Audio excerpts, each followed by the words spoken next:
Nay, bakit po? Mga sinungaling kayo? Paano niyo nagawa sa akin to, ha?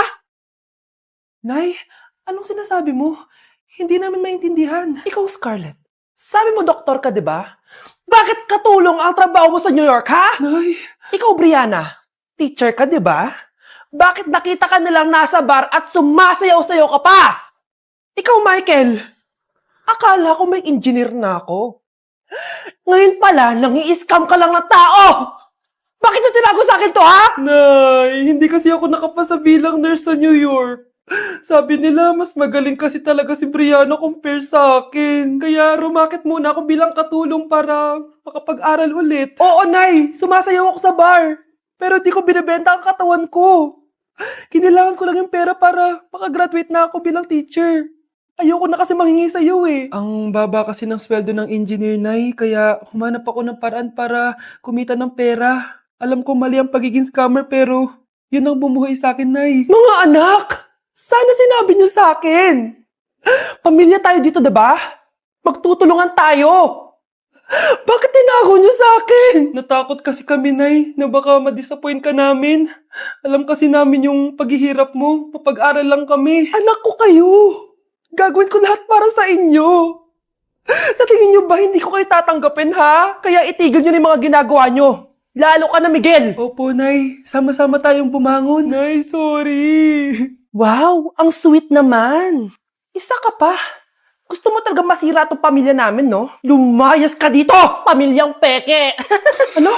Palibhasa, di ka mahal ng pamilya mo. Mga ate, kuya, proud pa rin kami sa inyo. Mga anak, simula ngayon, sama-sama na tayo, ha? Walang iwanan at walang magtatago, ha? Promise? Promise, Nay. Hindi na kami magtatago.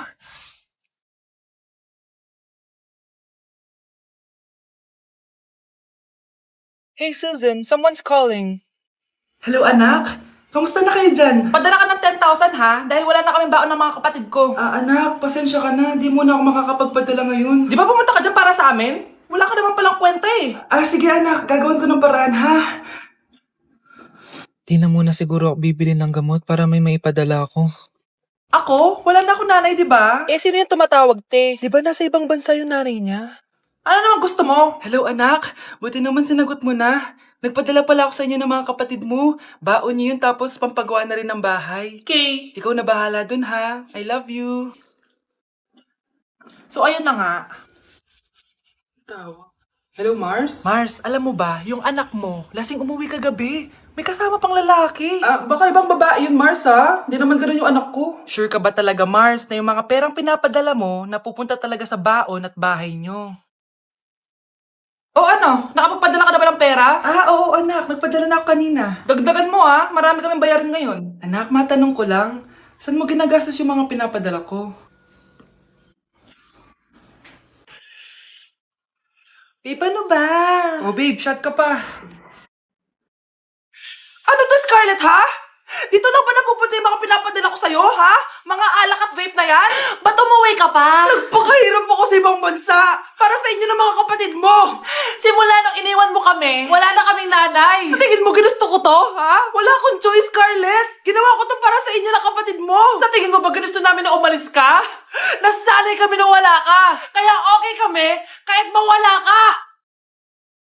Nay! Una na kami, Scarlett, ha? Salamat po sa pagpunta. Oh, Scarlett, pinapabigay yan ng nanay mo bago siya mamatay. Ang laki nito, tita. Inipon ng nanay mo yan para sa inyo ng mga kapatid mo. Sana gamitin mo ng maayos. Kahit wala ka na, hindi mo pa rin kami pinapabayaan. Salamat, Nay. Sana yan ang makakapagpabago sa'yo, anak. Balang araw, babalikan din kita.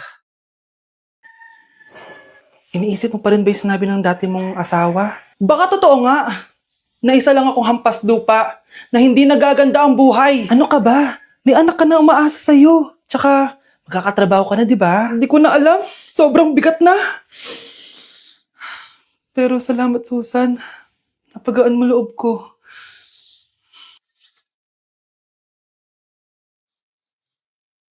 Hello, ma'am. Thank you for calling. How can I help you? Baby, huwag ka muna umiyak, please. Sorry, ma'am. Ako muna bahala kay Scarlett, ha? Mag-focus ka lang dyan. Thank you, Susan. Yes ma'am, I will help you. Scarlett, pagtanda mo, magiging proud sa'yo ang tatay mo. Tay, papasok na ako ng school ha? Grabe na talaga anak ko, oh. Dalaga na talaga. Proud ako sa'yo anak. Mas proud ako sa'yo tay, kasi kahit sobrang hirap ng buhay natin dati, nakaya mo. O, tignan mo, manager ka na ngayon. Lahat ng ginagawa ko anak, para sa'yo lahat to. Naku, ang sweet naman na magtatay. Sana, ikaw na lang naging nanay ko, Tita Susan. Ha? Ano ka ba, Scarlett? Oh, sige na, manilate na pala ako. Bye tayo, bye tita. Hi, first day of school. Sana maging masaya tong chapter ng buhay ko. Kailangan may picture ako. Hoy, cellphone ko! Kala mo ba makakatakas ka? Balik mo yan. Miss, cellphone mo ba to? Cellphone ko. At doon nagsimula ang kwento naming dalawa. Sa susunod kasi, mag-ingat ka. Salamat Simula nun, palagi na kami sabay kumain. At syempre, nagsishare ng baon. Palagi din kami tumatambay pag walang teacher at pinagchichismisan namin ang mga classmates namin. Sabay din kami umuwi hanggang sa... Uy, Scarlett! Tara, sabay na tayo umuwi. Sige, tara. Kunin ko lang yung mga gamit ko, ha? Oh, kanino galing yan? Eto, binigay nung crush ko. Wow, ganda. Oh, tara na, uwi na tayo, ha? Di na pala ako sasabay umuwi. May gagawin pa pala ako. Sige na. Hoy, sabi mo sabay tayo umuwi.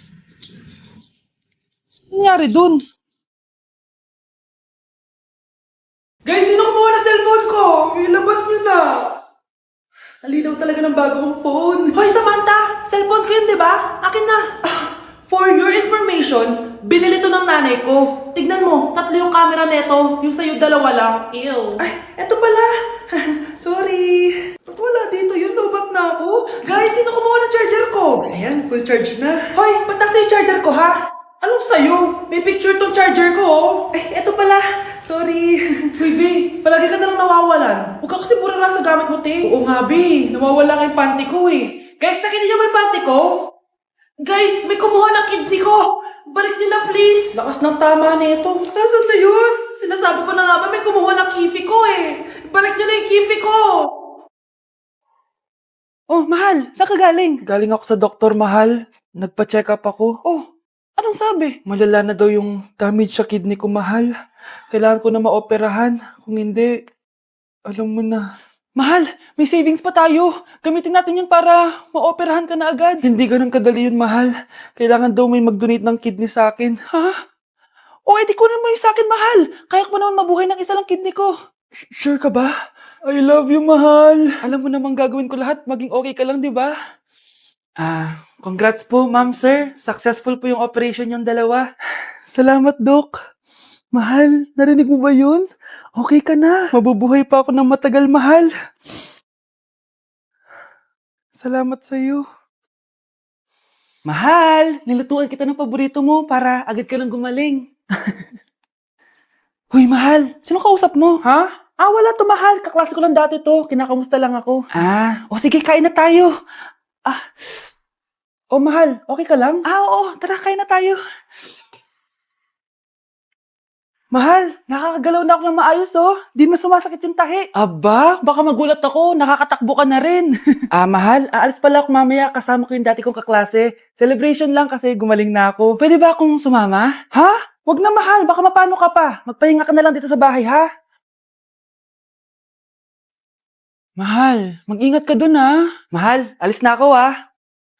Yung cellphone mo.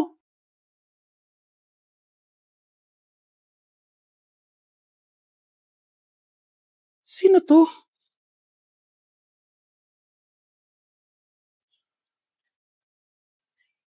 Hala, cellphone ko. Hello, babe. Papunta ka na ba?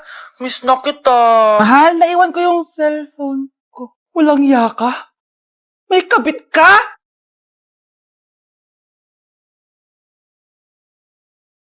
Anak? Oh, Nay. Gising ka pa? May ibibigay lang ako sa'yo. Eto. Good luck to, ha? Dreamcatcher to, Nay, Oo, anak. Ang sabi nila, magsabi ka lang ng wish mo dyan, matutupad. Malay mo naman, di ba? Thank you, Nay. Dreamcatcher. Matry nga to. Sana maging top 1 ako sa klase namin. Anak! Congrats! Bakit po, Nay? Ikaw daw ang top 1 sa klase nyo! Totoo ba, Nay? Totoo nga to.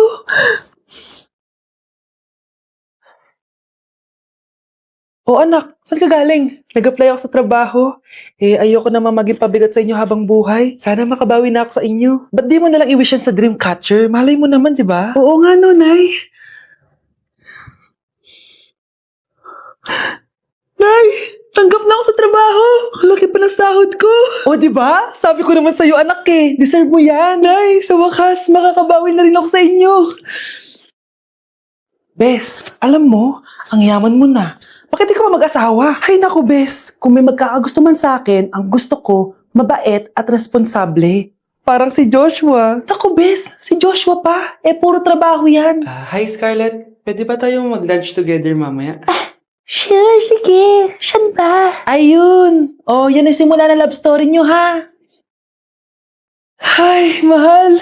Grabe. Natupad na natin yung mga pangarap natin. May anak tayo. May malaki tayong bahay. May maayos tayong trabaho. Ay, sa wakas. Proud ako sa ating dalawa, mahal.